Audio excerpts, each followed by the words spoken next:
tal? ¿Cómo están? Bienvenidos a Te lo Cuento. Soy Saraí, estaré con información actualizada a esta hora. Recuerde que acá les contamos en media hora lo que tiene que saber a esta hora y por supuesto lo hacemos desde nuestra pantalla. Acá nuestro primer tema. La justicia colombiana impone la mayor condena a un expresidente en la historia del país. Álvaro Uribe Vélez es sentenciado a 12 años de prisión domiciliaria por los delitos de soborno a testigos en actuación penal y fraude procesal. Más en Te lo Cuento. Allí nuestro primer tema, arrancamos en Colombia. La justicia de este país emitió una sentencia de 12 años de prisión domiciliaria en contra del expresidente Álvaro Uribe Vélez. Se trata de la mayor condena a un expresidente en la historia de este país. La misma contra Uribe se da luego de ser hallado culpable por los delitos de soborno a testigos en la actuación penal y fraude procesal. Uribe Vélez además deberá pagar una multa de 2.420.5 salarios mínimos.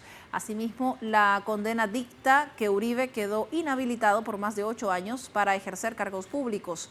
De esta forma, la jueza reafirmó que Uribe Vélez debe cumplir de manera inmediata su condena. También solicitó a las autoridades competentes iniciar una investigación para esclarecer a los autores materiales e intelectuales de la filtración de la sentencia que tuvo lugar en horas de la mañana en medios de comunicación y diversas cuentas en plataformas digitales. Juzgado 44 Penal de Circuito con funciones de conocimiento de Bogotá, administrando justicia en nombre de la República y por autoridad de la ley resuelve. Primero, absolver a Álvaro Uribe Vélez, identificado con cédula de ciudadanía 70041053 de Medellín, de la conducta de soborno en relación con el evento denominado Hilda Niño Farfán. Igualmente se le absuelve el delito de fraude procesal en el evento denominado Pacho Cundinamarca, en relación con Harlington Mosquera, de conformidad con las motivaciones antes expuestas. Segundo, condenar a Álvaro Uribe Vélez, identificado con cédula de ciudadanía 70041053 de Medellín, a la pena principal de 144 meses de prisión, o lo que es lo mismo, 12 años de prisión, multa equivalente a 2.420.5 salarios mínimos legales mensuales vigentes e inhabilitación para el ejercicio de derechos y funciones públicas como sanción principal de 100 meses y 20 días. La jueza Sandra Heredia recalcó que la sentencia del expresidente Álvaro Uribe establece prisión domiciliaria con obligación de cumplimiento y garantía de 4 salarios mínimos vigentes. Tercero, considerar sentenciado el subrogado penal de la prisión domiciliaria que regula el artículo 38b de la Ley 599 de 2000, bajo la obligación de cumplir con lo previsto en el artículo 38b, numeral 4, de la Ley 599 de 2000, adicionado por el artículo 23 de la Ley 1709 del 2014, previa caución o póliza judicial para garantizar el cumplimiento de sus obligaciones por la suma de 4 salarios mínimos legales mensuales vigentes. El comisionado también dispone el traslado y control del condenado a su domicilio tras consignar trámites al Centro de Servicios Judiciales y cumplir requisitos judiciales correspondientes a la póliza judicial. Cuarto, comisionar como quiera que el señor Uribe Vélez reside en Río Negro, Antioquia. Se dispone comisionar al Centro de Servicios Judiciales de dicha localidad para que reciba la caución que aquí se impone, la que deberá consignarse a favor del Centro de Servicios Judiciales del Sistema Penal Acusatorio en la cuenta bancaria 110012048001, si se presta mediante caución o la correspondiente póliza judicial, igualmente para que ante dicho centro suscriba la diligencia de compromiso y se libre la correspondiente boleta de encarcelación, debiéndose por parte del establecimiento carcelario encargado de la vigilancia proceder a su traslado inmediato a su domicilio, donde cumplirá la prisión domiciliaria y se realizarán los controles respectivos.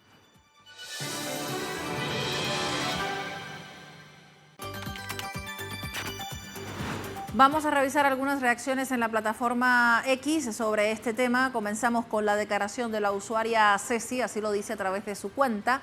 Culpable, la primera palabra. La honorable jueza Sandra Liliana Heredia marca un acontecimiento histórico. Álvaro Uribe es condenado a 12 años de prisión domiciliaria y una multa de la cifra específica, aquí pone 3.400 millones de pesos. Sin defensa advirtió apelar, apelar y apelar. Uribe es culpable, así lo comparte esta usuaria a través de la plataforma X. El siguiente usuario que les mostramos, Will Clario, aquí lo dice también sobre el tema. Álvaro Uribe Vélez es condenado a 12 años de prisión por delitos de soborno en actuación penal y fraude procesal. Tendrá arresto domiciliario, saliste barato asesino. Así lo expone y comparte la declaración que hoy la jueza leía más temprano. La siguiente reacción también viene desde la red social X. Aquí les mostramos la usuaria Ani Ruiz. Dice precisamente sobre el tema del cambio: después de 20 años de manipular testigos, comprar conciencias y posar de prócer, llegó el día. Álvaro Uribe Vélez condenado, sí, el mismo, el del yo no sabía, el del todo es un montaje, 12 años de prisión, multa millonaria, inhabilitado con casita por cárcel, porque en Colombia los de Ruana van a la cárcel y los de Ruana Fina se van para su finca. Pero ojo, condenado está. Y eso en un país donde la justicia suele arrodillarse ante el poder. Es un milagro con nombre de juez valiente. Acá de jueza valiente, a los que los defendían de alguna manera, decía, ¿van a seguir diciendo que es inocente o ya están escribiendo el libreto del mártir? Nos costó una vida entera, pero ahí está condenado por corrupto, condenado por tramposo, condenado por mafioso. La historia le tiene reservado su lugar y no es en el pedestal. Hashtag Uribe culpable.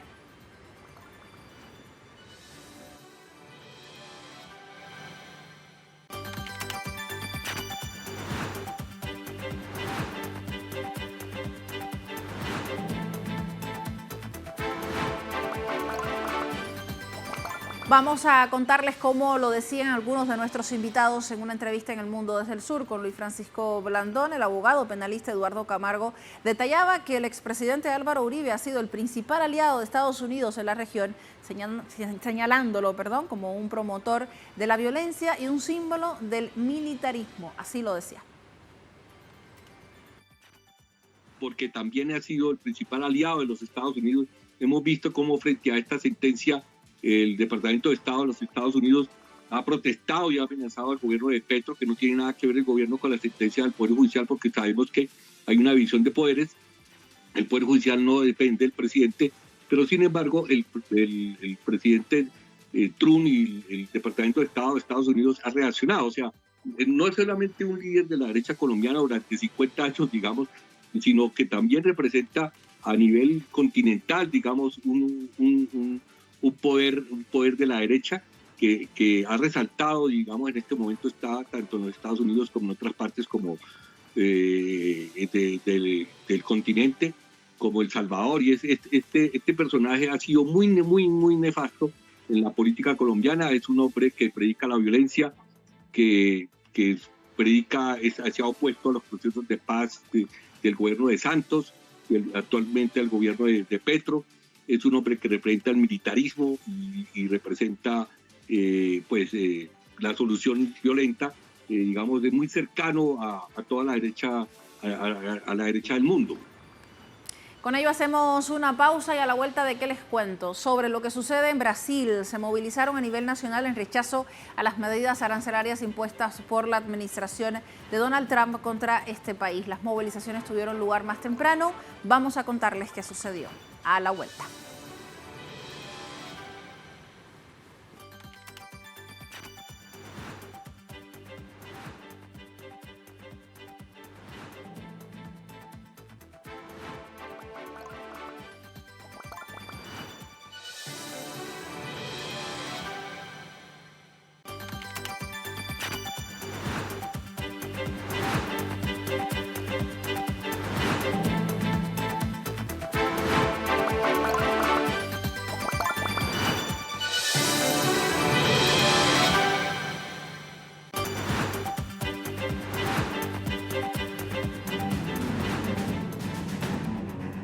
Continúa la arremetida arancelaria de Estados Unidos contra países del mundo. Organizaciones sociales en Brasil se movilizaron en rechazo a los aranceles impuestos por Washington, mientras que el presidente de Estados Unidos, Donald Trump, anunció un nuevo paquete arancelario que entrará en vigor el 7 de agosto. Más en Te lo cuento.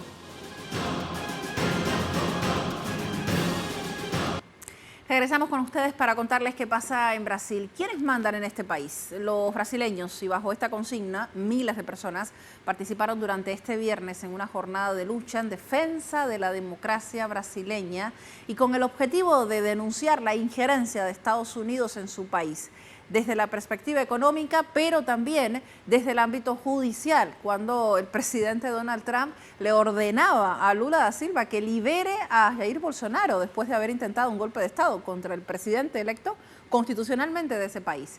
Los detalles nos llegan en el siguiente reporte con André Vieira y Sebastián Soto.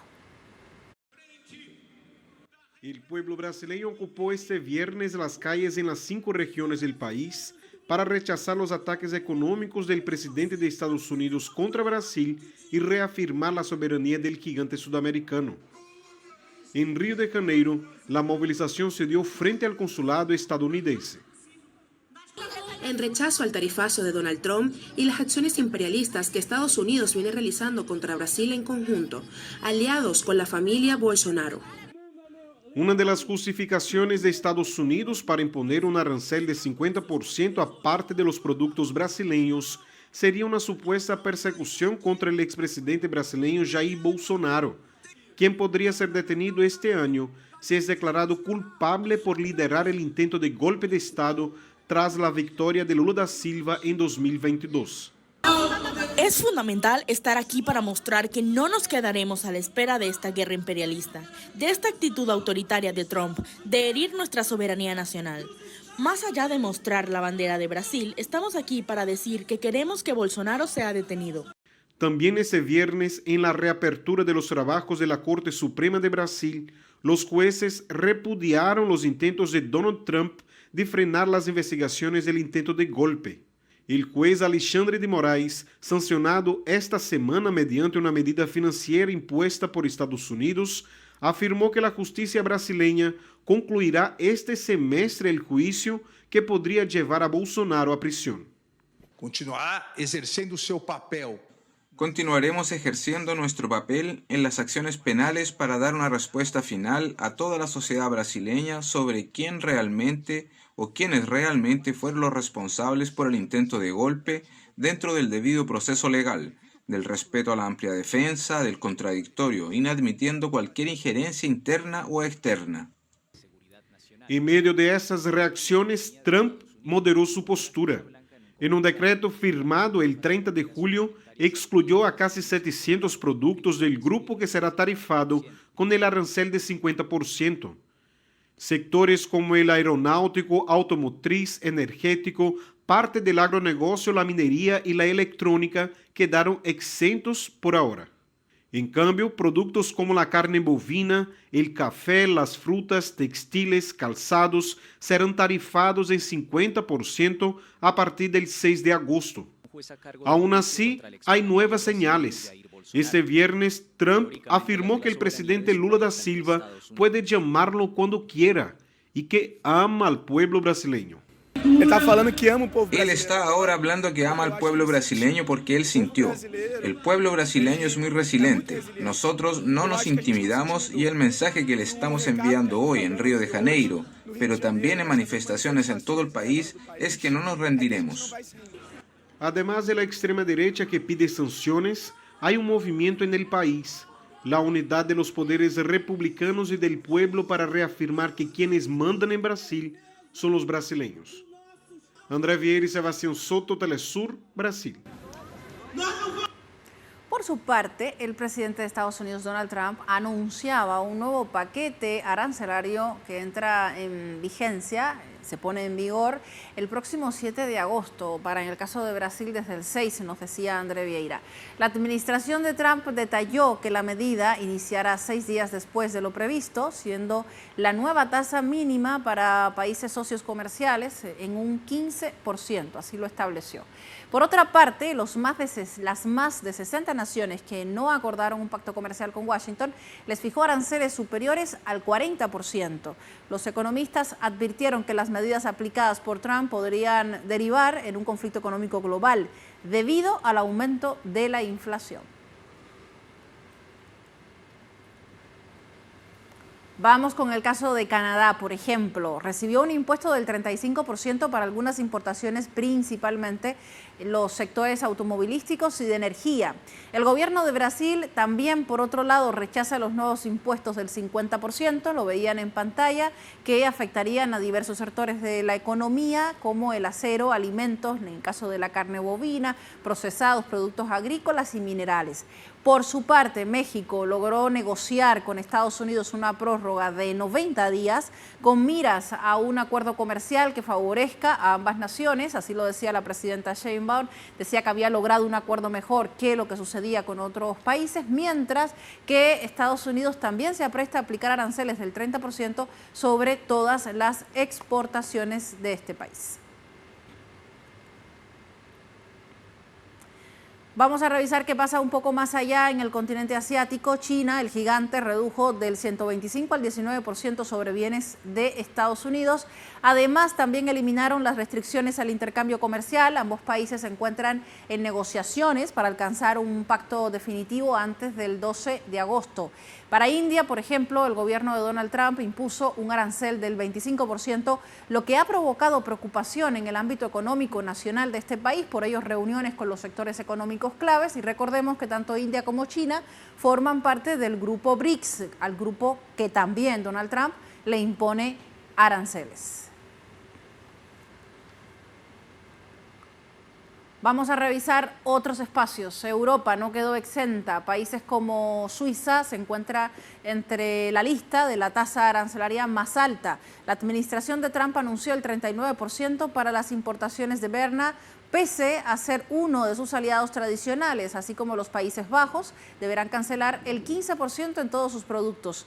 Este nuevo paquete arancelario podría provocar perturbaciones en el mercado mundial, ya lo decíamos, el peligro de la inflación, ya que amenaza la transformación del sistema económico internacional. Y recordemos que a ello se suma este acuerdo, supuesto acuerdo, donde Estados Unidos sale ganando después de haber estrechado la mano con von der Leyen, la representante del bloque de la Unión Europea.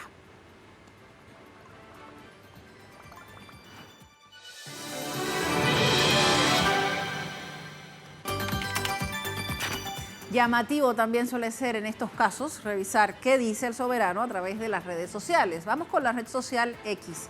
Jay Fonseca dice lo siguiente, acá les muestro.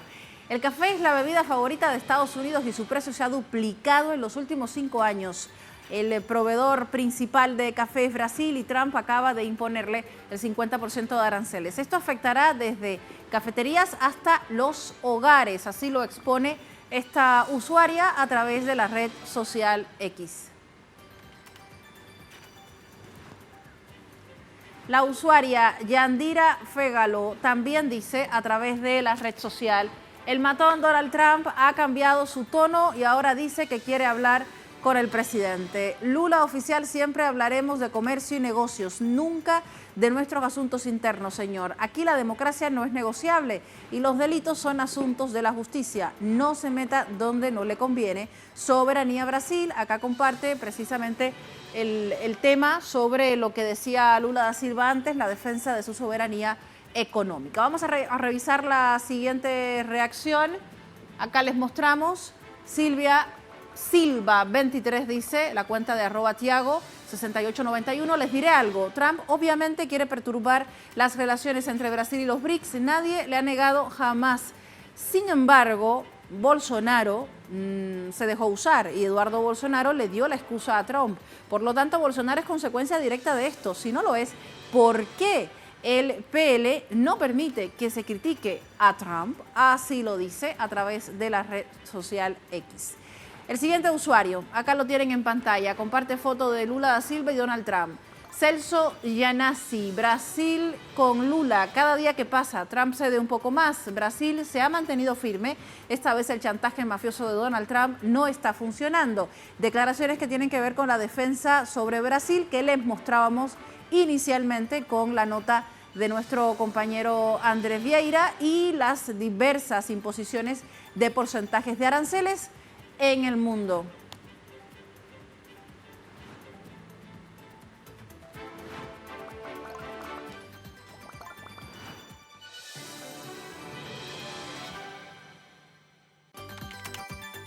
Y mientras esto pasa en materia de economía, Trump y el sionismo sigue atacando al pueblo de Palestina. Vamos a contarles sobre una nueva masacre registrada en la Franja de Gaza a través de nuestra conexión con Oriente Medio.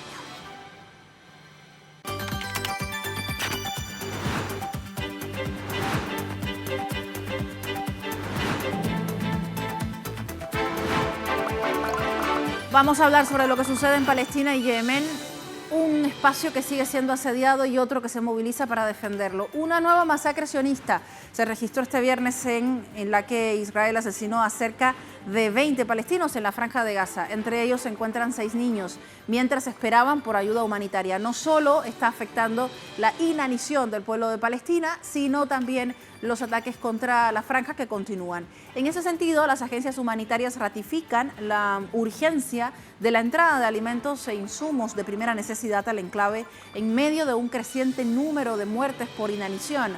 A esta situación se suma la falta total de agua potable que afecta a más del 96% de la población según los datos oficiales de la franja. Al respecto, la UNRWA insta a la comunidad internacional a intensificar presiones de varias partes del mundo sobre Israel para detener el genocidio contra el pueblo palestino.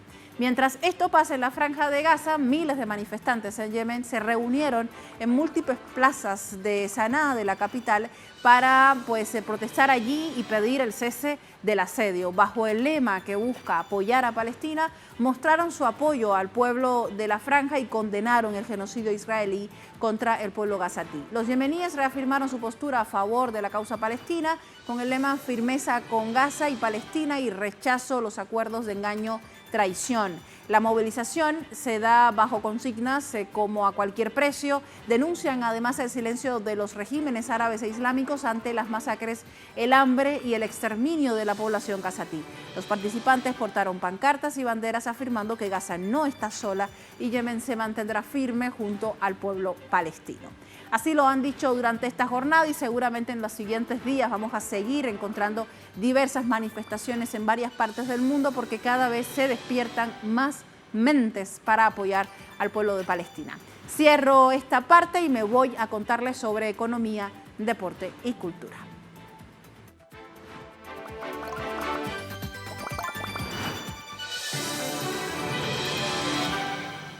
En materia de economía me voy hasta China. La campaña Compras en China se consolida su éxito como eje de la nueva estrategia económica soberana, generando crecimiento endógeno de un 52% para el PIB durante este primer semestre. Les contamos. El Ministerio de Comercio reveló que 3 megaeventos nacionales, temporada de consumo internacional, debut premium y consumo de servicios, movilizaron a millones de consumidores, mientras 20 regiones desarrollan ediciones locales con identidad cultural. Los resultados rompen paradigmas. Ventas con reembolso fiscal se duplicaron, superando 7.200 tiendas, más de un 80% desde 2024. La Comisión de Reformas destacó el giro hacia un ciclo virtuoso inversión-consumo, basado en innovación. Robots humanoides, economía vacacional y turismo de estudios dinamizan el mercado interno. Algunas claves del nuevo modelo son el desacople de la volatilidad occidental, donde se le da priorización a servicios sociales y producción nacional tecnológica, infraestructura soberana, masificación de estaciones de carga y logística eficiente, redistribución geopolítica, atracción de turistas globales para exhibir el crecimiento dinámico como alternativa multipolar. Con planes de expansión y $236.000 millones en ventas por programas de intercambio, China demuestra que la soberanía comercial es posible sin sometimiento a financieras internacionales. Una lección para el sur global. El consumo interno, articulado con identidad cultural, es escudo contra el neocolonialismo económico. Vamos en materia deportiva a contarles que el brasileño Andreu Parsons y el surcoreano Dong-Hoon Bae fueron elegidos como candidatos para presidir el Comité Paralímpico Internacional.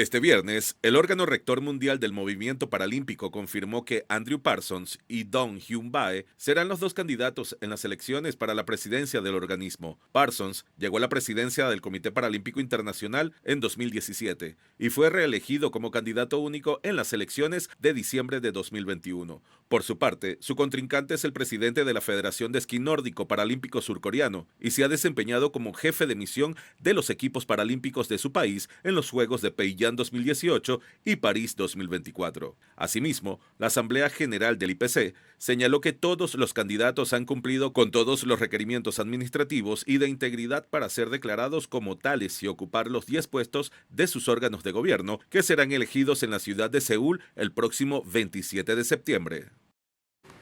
El escritor argentino Vicente Batista fue el ganador del Premio Internacional de Novela Rómulo Gallegos con su obra El simulacro de los espejos. El premio lo recibe mañana. Hoy tuvo un encuentro con los medios de comunicación en Venezuela y nuestra compañera Andrea Romero nos cuenta detalles en el siguiente material.